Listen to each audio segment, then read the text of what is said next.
Hello, my name is Professor Rebecca Jester and I am the head of School for Nursing and Midwifery at RCSI Bahrain. I'd like to welcome you to this presentation, which is called The Impact of Being Overweight or Obese on Your Joints.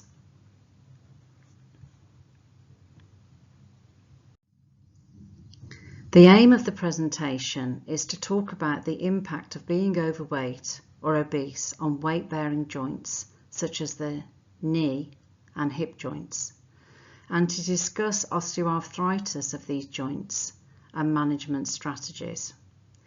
I have worked in the specialty of orthopedics as an advanced nurse practitioner for approximately 20 years, and during that time have supported patients who are undergoing total hip and total knee replacements at the early stage of diagnosis right through pre-assessment and into long-term follow-up. I have also been involved in a number of research studies related to joint replacement and osteoarthritis and the relationship with obesity. So how do you know if you are overweight or obese? Overweight and obesity are defined as abnormal or excessive fat accumulation that presents a risk to health. A body mass index, known as a BMI, over 25 is considered overweight, and over 30 is obese. The issue has grown to epidemic proportions, with over 4 million people dying each year as a result of being overweight or obese in 2017, according to the Global Burden of Disease. Calculating body mass index. The World Health Organization divides obesity into 3 BMI classifications: Obese 1, 30 to 34.9, Obese 2, 35 to 39.9, Obese 3, 40 or over. Overweight is categorized as between 25 and 29.9. BMI is calculated by dividing weight in kilometers by the square height in meters. So for example, someone with a weight of 70 kilograms and a height of 165 centimeters will have a BMI of 25, which is classified as overweight. Please note that this method of calculating BMI is not suitable for children or adults under the age of 20.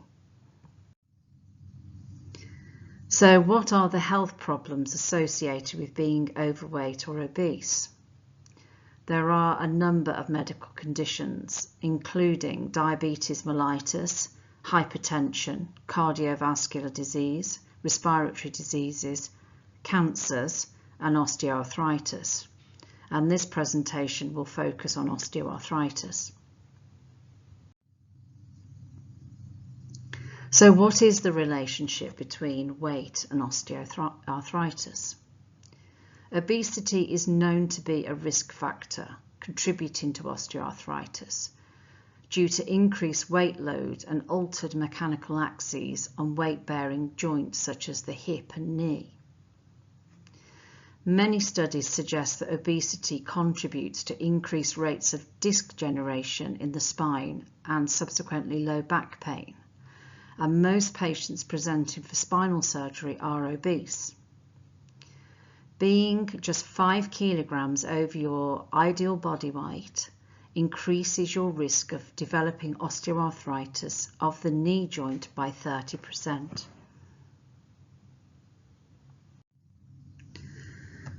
An overview of the pathology of osteoarthritis.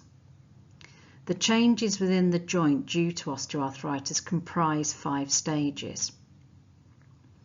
First stage is the breakdown of the articular cartilage, which is found on the articulating surfaces of joints. Second stage is the irritation of synovial membrane and production of degenerative enzymes. The next stage is ineffective remodeling of the cartilage and increased density of the subchondral bone. The fourth stage is urbanation of bone and cyst formation, erosion of the articular surface, exposing subchondral bone, microfractures in the trabeculi of underlying cancellous bone, and loss of joint space. The fifth stage is the disorganization of the joint, enlargement of osteophytes, which are bony spurs, wearing of the bone surfaces, joint stiffness and deformity, such as a varus deformity of the knee, and laxity of the joint capsules and ligaments. So what are the clinical signs of osteoarthritis? Crepitus, which is the sound of grinding or creaking on movement of the joint, restriction of range of movement, shortening of the limb due to lost joint space, gait alteration such as a Trendelenburg gait when patients have lost joint space in the hip joint because of osteoarthritis, or a stiff knee deformity because of osteoarthritis of the knee joint. We will also see signs of deformity of the joint such as flexion deformity of the hip or varus deformity of the knee. We may also see muscle wasting. The signs on X-ray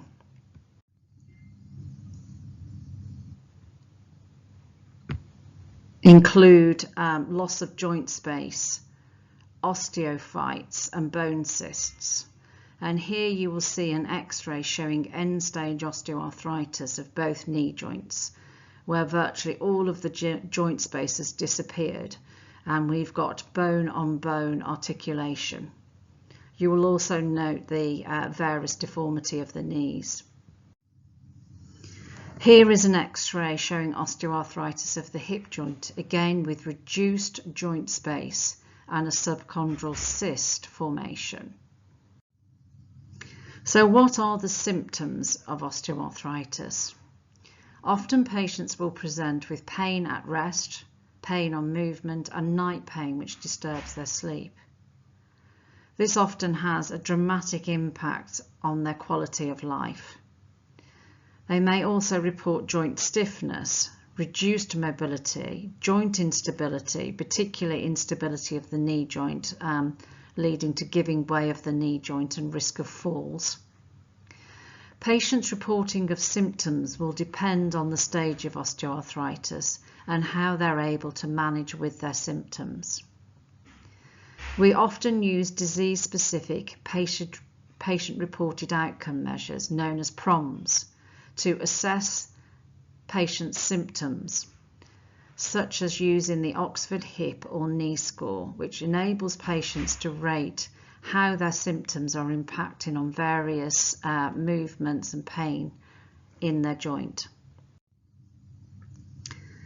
So when we look at diagnosis, we can see that diagnosis is based on taking the patient history, physical examination and radiography. And we must always remember to examine the joints above and below the symptomatic joint to rule in or rule out referred pain.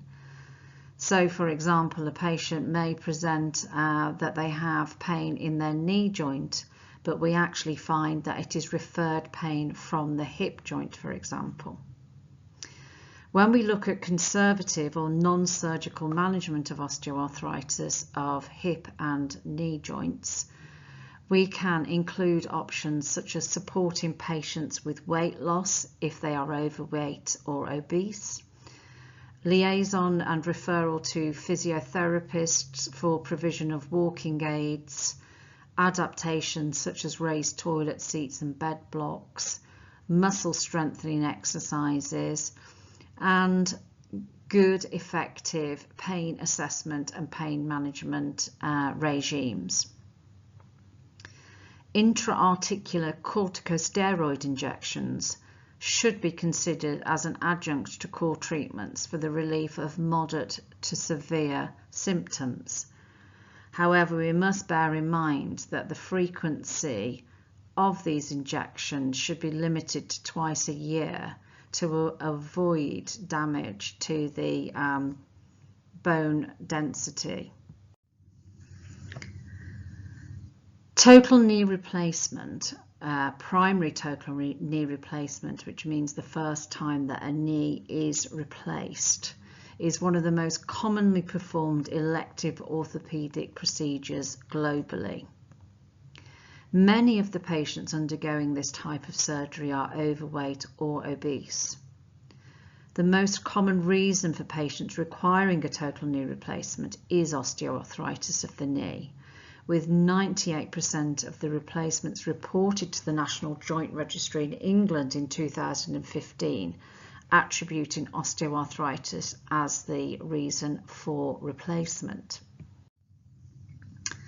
This X-ray shows a knee replacement, and you can see the femoral and tibial components.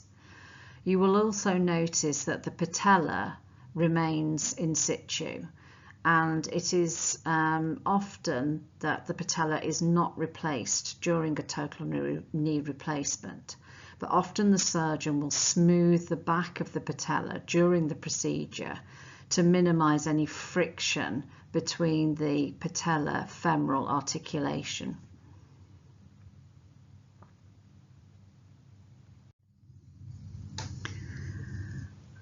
Last year I carried out and published a scoping review looking at the relationship between weight, obesity and outcomes following primary total knee replacement, and the relationship between weight and the need for knee replacement.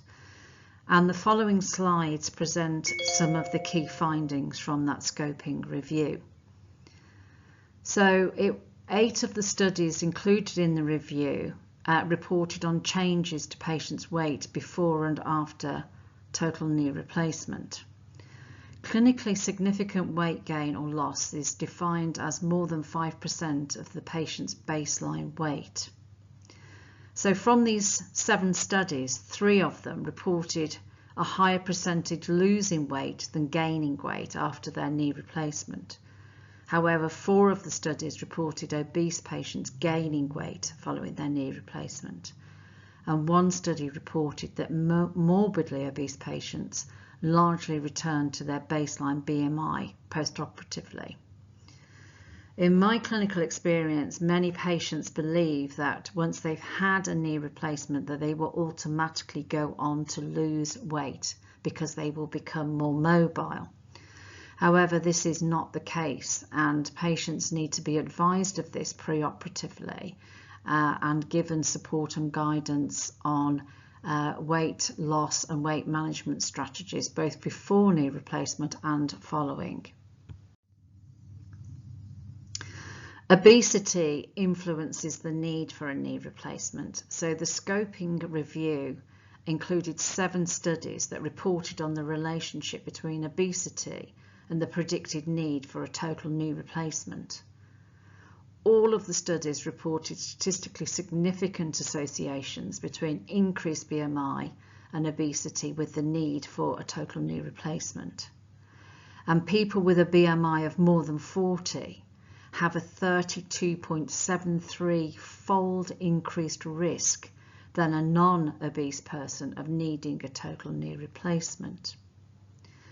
This affirms the need for healthcare professionals to engage in public health and health promotion activities to ensure that the public and patients are informed about the need to manage their weight throughout the lifespan to avoid the development of osteoarthritis in the weight-bearing joints and the future need for knee replacement surgery. So in conclusion, being overweight or obese plays a major part in developing osteoarthritis of the load-bearing joints, such as the hip and knee, and this presentation is focused particularly on the knee joint.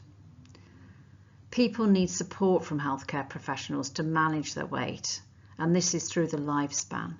We must consider to work as part of a wider public health and multidisciplinary team across primary care, orthopaedics and bariatrics to ensure that we are providing an interdisciplinary approach to supporting people in this issue. Maintaining a healthy weight through the lifespan can significantly reduce the risk of needing hip or knee replacements in later life. And patients with minor or moderate osteoarthritis can be supported with symptom relief using conservative measures such as weight loss and pain management.